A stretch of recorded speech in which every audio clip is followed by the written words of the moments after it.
essa mescla que você está falando foi o que as pessoas perceberam que seria o modelo do futuro do trabalho.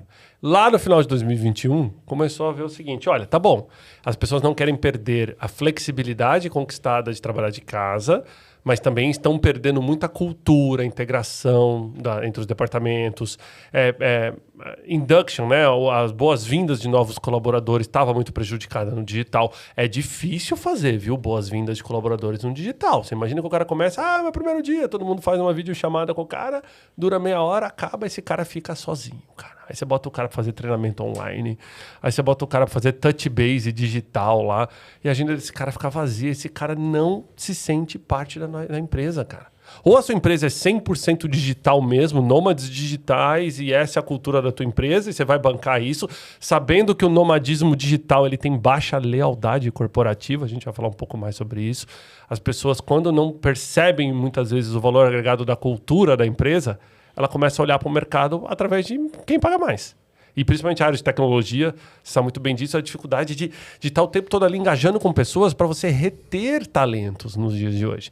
Então, em 2021 para o 2022, a gente começa a falar no termo híbrido. Então, a gente falou, tá bom, nem tanto ao céu, nem tanto à terra, a gente precisa fazer com que as pessoas socializem, o ser humano é um animal social, a gente precisa encontrar as pessoas, a gente sabe ler a linguagem corporal, a gente consegue resolver pequenas coisas, empresa tem que existir, né, cara? Tipo, nem só de mesa e cadeira é feita uma empresa, a empresa tem que ter CNPJ, endereço, tem uma série de atividades que não podiam ser feitas em casa. Vou te dar um exemplo.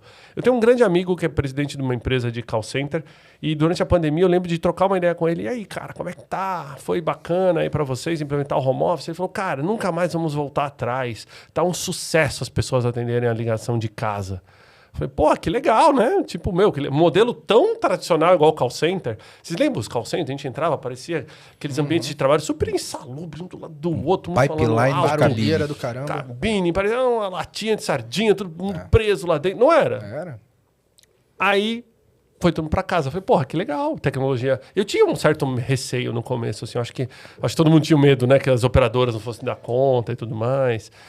E aí, eu até pensei, cara, como é que fica LGPD? Como é que fica a segurança de dados? Porque, pô, você investe milhões em firewall, você investe milhões em servidores para ter sua proteção de dados e, de repente, tá tudo bem o cara trabalhar de casa no modemzinho da operadora lá, sem essa proteção. Não, mas o cara vai fazer uma VPN e tal. Tá bom, foi lá. Cara, 1 ano depois, encontrei esse mesmo cara num evento. Falei, e aí, bombando no home office? Ele falou, Thiago, voltamos 80% presencial. Falei, eita, o que aconteceu? Ele falou o seguinte, no que as pessoas trabalharam de casa, eu comecei a receber notificação das prefeituras, porque aonde que essa pessoa está prestando um serviço de atender o telefone? Na casa. Então, se o meu negócio está em Barueri e as pessoas moram em Cotia, Osasco, São Paulo, Santana do Parnaíba, etc. e tal, essas prefeituras me notificaram falando, os seus colaboradores que atendem chamadas no meu município, você vai recolher o imposto de serviço aqui. Mas isso aí é o presencial forced também, né? Então, que é uma legislação, uma regra externa dizendo, volta aí. Mas o que aconteceu? Ele teve essa necessidade por uma questão tecnológica e jurídica de ter que voltar atrás. Por isso que eu falei, algumas empresas precisam existir. Sim, nem todo mundo vai ter o benefício. Mas aí não é uma questão de produtividade ou de engajamento de trabalho. É um regulatório. É um regulatório. Que bateu na porta do cara e falou, e aí? Não é um regulatório. Ele poderia prestar o serviço. Só que se ele recolhesse o ISS por todas as cidades, ele ia perder o benefício de estar na cidade mais barata. A conta fica ruim. Sim, então não era regulatório, era o quê? Margem. Era impacto. Sim, no fim é margem. E aí o cara ele teve que tomar a decisão de falar, cara, por mais que tenha um benefício para todo mundo, mas a gente vai fazer 80% presencial. E o que acontecia também, Wellington? Lá atrás, as pessoas tinham muito medo do que a lei mandava, do que a lei dizia. Pura verdade. Porque assim, a lei... Nunca existiu híbrido pela lei e não existia home office pela lei. Tá? A lei ela dizia, você pode ter o regime presencial, que é o que rege 90% das funções, e você pode ter o teletrabalho, que foi inclusive reformulado em 2017, na reforma trabalhista de 2017, onde foi permitido até a intrajornada para o teletrabalho, tudo legal. Mas tinha regras muito claras. Então, por exemplo, era proibido o teletrabalho para estagiário, para menor aprendiz. Então, todo mundo que botou um estagiário menor aprendiz em casa durante a pandemia estava contra a lei. Ah, tudo bem, pela proteção da pessoa, o juiz do trabalho entende. Até quando ele entende? Até quando estava em estado de calamidade pública? Até quando você vai mandar isso para frente? Então, tinha muita insegurança jurídica em o que implementar. Assim como eu citei esse caso dos impostos, tinha a questão trabalhista. Se eu trabalho de casa, quem controla meu horário? É a empresa ou sou eu?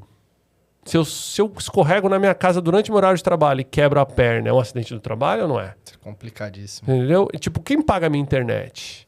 É a empresa que eu trabalho ou sou eu? Mas eu uso aquela internet só para o trabalho? Ou eu uso também para o lazer?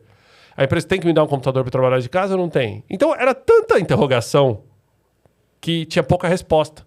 Então, muitas empresas, e eu vou te falar, não estão errados, porque a gente está num ambiente extremamente difícil para negócios, ríspido de uma maneira trabalhista, que é o Brasil. Então, muita gente tomou a decisão de cancelar, infelizmente, uma flexibilidade conquistada com medo do risco que isso podia ter.